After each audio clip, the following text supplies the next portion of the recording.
So, hey guys, we're going to go over just a couple of things in regards to Amy Rochelle King and Miss Katie Joy without a crystal ball. So, let's go ahead and start this off.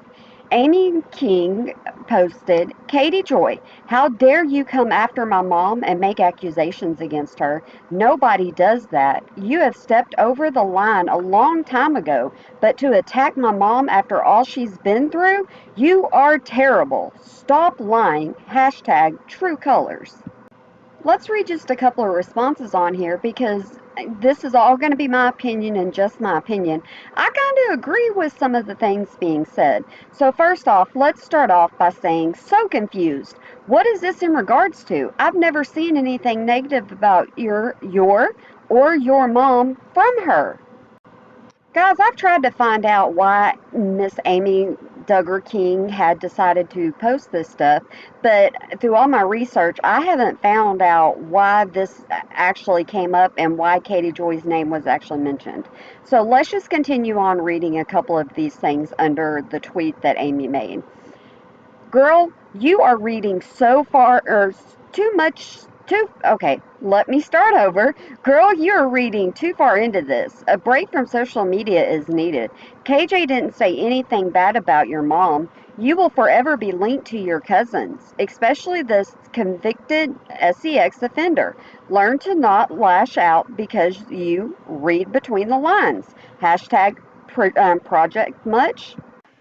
This continues with, I'm so sorry she's doing this to you, honey. She has a bitter heart for some reason and wants to hurt people. You and your mom have so much love and support from us. So the next person is wondering the exact same thing I'm saying. What did she say?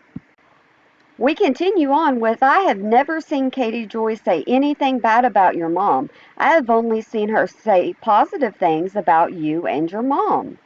Now, guys, remember, anything I say in all of this is just my opinion and only my opinion. But Without a Crystal Ball went ahead and shared Amy's tweet. She says, I just want to address this tweet by Amy King. We have not thrown out any accusations against Deanna Duggar. We do not believe Deanna is some sort of kingpin in the Duggar world, nor even someone that knew about Josh.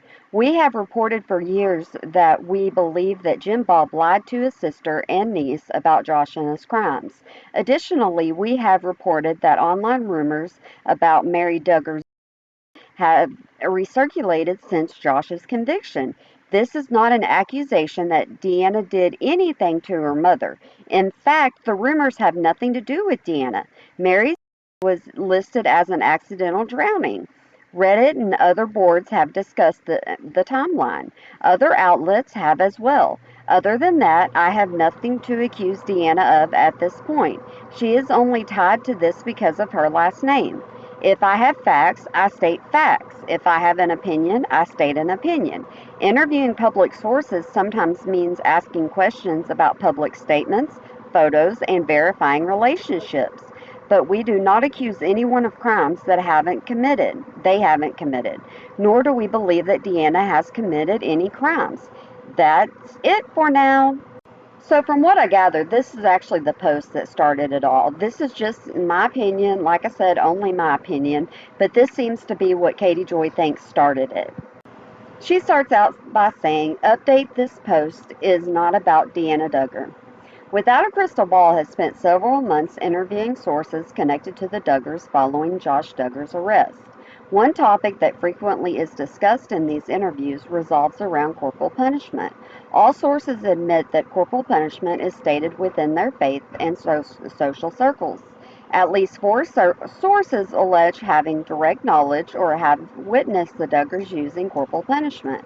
At least two sources told us the Duggars called the device they used to hit their children the rod of encouragement. Numerous sources state the Duggars were not close to the worst of their friends who used corporal punishment.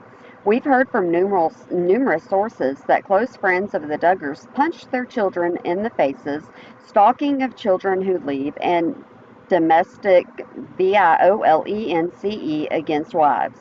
Without a crystal ball, have spoken to sources who allege sexual abuse by their parents who were close friends of Jim Bob Duggar. Others have shared horrific ABUSE by their fathers that was so severe they wouldn't even go into detail. Without a Crystal Ball shares its information to better explain the kind of environment the Duggar kids and their close friends grew up in. Given all these details, I asked numerous sources about their knowledge of the adult Duggar kids using corporal punishment on their own children. Nearly every single source alleged that they were firmly believed most of the adult children discipline this way. I specifically asked if any of the kids don't practice. The only couple that they did has abandoned this method is Jill and Derek Dillard. One source told us, growing up in this world, we are taught God commands us to use a rod on our children. Our parents believed they had to use the rod or else we'd become spoiled. Once you grow up in this world, corporal punishment isn't viewed as wrong. To me, it would be more shocking if the adult kids didn't use corporal punishment on their kids. This post is not about Deanna Duggar. She just happens to be in the photo. So, guys, I wonder if that's the reason why this is getting so much backlash, is because she just happens to be in the photo. So Without a Crystal Ball went on and reposted this story that I just read to you about the family, and she changed just a couple little bit of things just to let people know that this is not about Deanna at all. She says, this post from yesterday was about Jim Bob, and Michelle Duggar and their adult children. This is not, nor ever was, about Deanna or anyone else. I grabbed a photo of the Duggars. She happened to be in the group photo. I have updated this post specifically to clear it's not about Deanna, nor is this about Amy. I'll do my best in the future to make sure photos don't contain any other family members, but it's very hard. There are so many. Again, Deanna Duggar nor Amy are being accused of anything. This entire post is about Jim Bob and Michelle and the culture they raised their kids in. So, guys, I'm guessing this right here is the reason why Amy posted what she posted. I'm not for certain, like I said, but Without a Crystal Ball seems to believe so, and it seems to be that Miss Without a Crystal Ball might be just a little bit bothered with Amy's post. I just wanted to share something with you that I found while I was trying to get to the bottom with all this, but I'm having no luck to what actually started it. But like I said, I just found something I wanted to share with you. In a live stream, I shared what happened the first time I interviewed Amy King. During the interview, we talked about growing up Duggar and her life on and off the show. We also talked about blanket training and why she was against the practice. She didn't disparage her family.